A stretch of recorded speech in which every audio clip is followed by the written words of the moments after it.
История непредсказуема. Во многих отношениях она может жить собственной жизнью и движется целыми народами.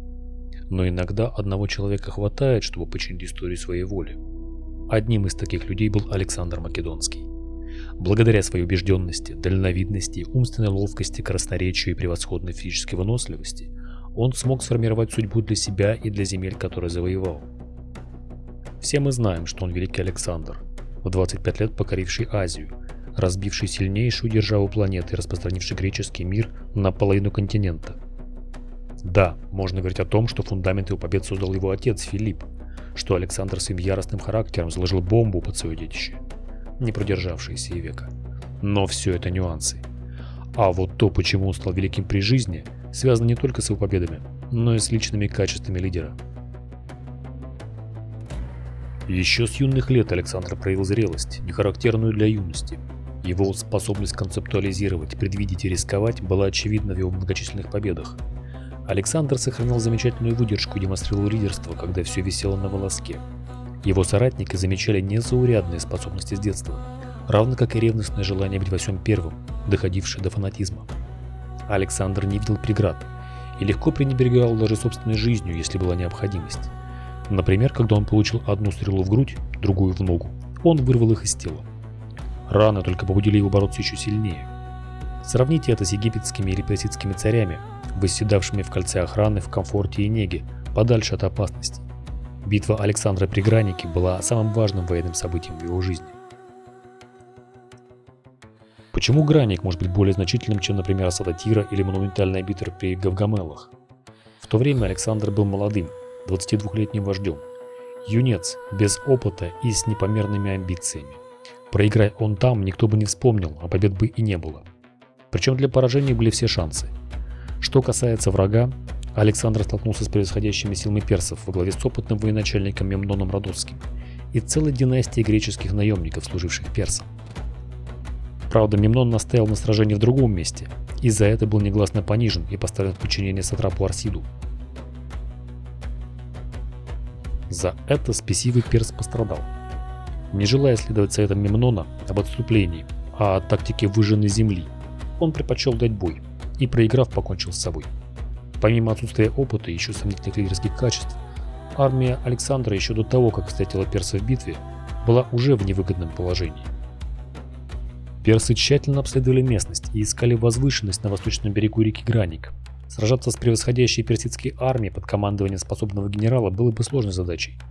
Закрепившись на высоте, персы не уступят ее пехоте, а с флангов македонян будет дерзать их отличная конница. Греки на службе персов прекрасно знают все приемы и все уловки, но Александр, несмотря на молодость, был решителен в своем плане атаки и уверен в своих силах. Его гений заключался в браваде, смелых поступках на грани безумия. Перемещение войск дадут ему возможность использовать бреши в рядах врагов, но для персов это выглядело как растерянное метание тупца, попавшего в капкан. Это был потрясающий момент, как выйти из тупика на реке Граник, и он определяет славу Александра. Высота берега составляла примерно 3 или 4 метра. Граник – ледяная и бурная река. Людям Александра было бы трудно пройти через нее, не понеся серьезных потерь. Более того, персы могли бросить на переправу кавалерию и уничтожить греков еще на подступах. По сути, они с высоты просто перебивают выживших в ледяной воде греков. Аминтос и его отряды вызвались противостоять персам, переправивших первыми, и завязав бой, который свяжет их силой, в то время как Александр и его войска форсируют реку на флангах.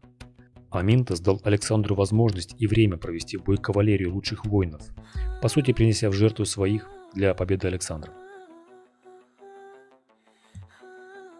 Здесь, конечно, помогла еще и персидская интрига. Непосредственно перед боем у персов командовал Митридат, плохо знавший местность, и уступая нежеланию персов упускать легкую победу, он поставил пехоту из греческих наемников, гоплитов, в тыл, а на передний край свою конницу. Она должна была затоптать врага, лезущего на берег, и забрать победу себе. За сутки, проведя разведку, Александр пустил вперед пехоту, которая зубами вгрызлась в землю, и персидский волконников захлебнулся, напоровшись на фалангу, которая била по лошадям. Опавшие всадники своими длинными кривыми саблями, рассчитанными на режущие раны, не пробивали греческие доспехи. В то время македонская конница Александра с флангов перешла реку и ринулась в бой, а за ней легкая пехота и застрельщики. Персидский командующий Митридат встретил нападение Александра лично, предчувствуя неладное и видя, как плохо пошли дела. Перс решил, что битва лидеров войск останется в веках. К тому же македонский юнец сломал копье. Вот он шанс. Но Александр поступил с ним как самый сильный воин в войске. Он ударил перса в лицо обломком копья.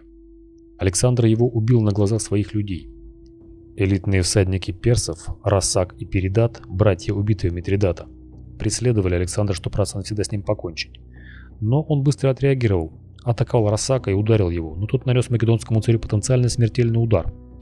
Лишь по удаче, оставивший череп Александра неповрежденным, он сбил гребень на шлеме и оглушил его.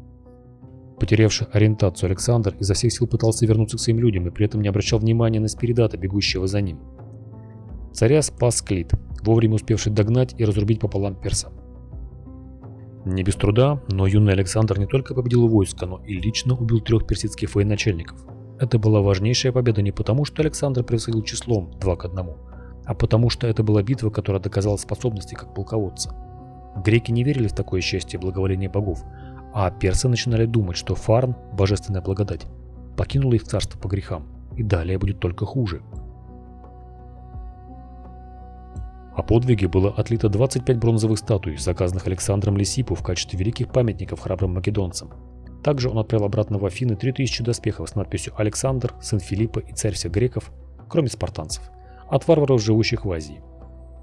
Внутренние районы Персидской империи были отдаленными, автономными. Можно даже сказать, что они были независимы от Дария. Пресловутый Туран был близок, и жители не очень-то считали себя подчиненными ахеменидов. И после смерти Дария Александр, только что короновый царь Азии, счел нужно восстановить господство над самым дальним и знойным регионом, называемым Согдом. Несмотря на то, что приключение стоило ему 2 лет жизни, потери многих людей и огромных трудностей на протяжении всего испытания. Жители Согда укрывались в горных крепостях. Достать их оттуда было бы невозможно. Одна из самых заметных осад произошла у Саглийской скалы.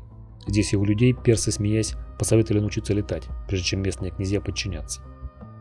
Люди Александра действительно взлетели, только на веревках. Расположились на вершине прилегающей горы на виду осажденных, что напугало местных жителей и заставило их быстро сдаться. Смелый подвиг Александра привел к победе, в том числе к большому складу продовольствия. Это была долгожданная передышка, где они могли насладиться плодами своего труда. Но лояльность региону нужно было закреплять династическими браками, иначе после ухода войск он снова взбунтуется. Так появилась Роксана. Выбор странный, несчастливый, но закономерный. По словам историка Фуоса, даже сумма всех страданий армии в Азии не заслуживает сравнения с невзгодами в Макране. Макран – это пустыня. Если она когда-либо существовала, то не очень ясна ее география в современном мире. Возможно, это пустыня Тар или какая-то иная, ныне исчезнувшая. Планы Александра вторгнуться в Индию были сорваны восстанием Гефасиса. Он идет назад, в сердце Персидской империи через Макран. Самый печально известный путь в Месопотамию. Царица Семирамида и царь Кир – единственные, кто когда-либо ее пересекали. И Александр увидел в этом прекрасную возможность бросить вызов природе и подпитывал свою манию соперничать с подвигами богов.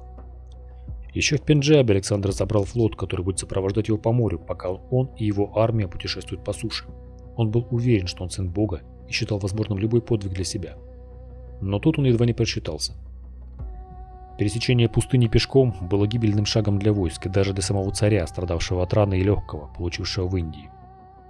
Александр сумел сохранить свой престиж и популярность, разделив самые тяжелые испытания с войском. Например, однажды, когда в каком-то овраге для него нашли шлем, наполненный мутной водой, он засмеялся, поблагодарил дарителя и вылил воду в песок. И при этом никто ему не возразил. Почему же никто не сопротивлялся? Ответ можно найти на реке Граник, где Александр навсегда завоевал верность и любовь своих людей. Он был человеком, рядом с которым все хотели быть, и человеком, которому никто не мог отказать. В конце своего путешествия он увидел холм Семирамиды. Это был памятник для тех, кто приходил ранее, и облегчение, кто сейчас проходит. Имя Семирамиды приветствовало выживших, поэтому можно было сказать для утешения. Она ведь тоже прошла через пустыню, но в защиту Александра он прошел ее не с 20 выжившими, а с 1000. До времен Наполеона не было еще одного такого же настолько успешного полководца и настолько же любимого войском и ближним кругом. Как вы считаете, отравили ли его персы или кто-то из друзей? И что бы было, если бы он выжил? Ставьте лайк и подписывайтесь на канал.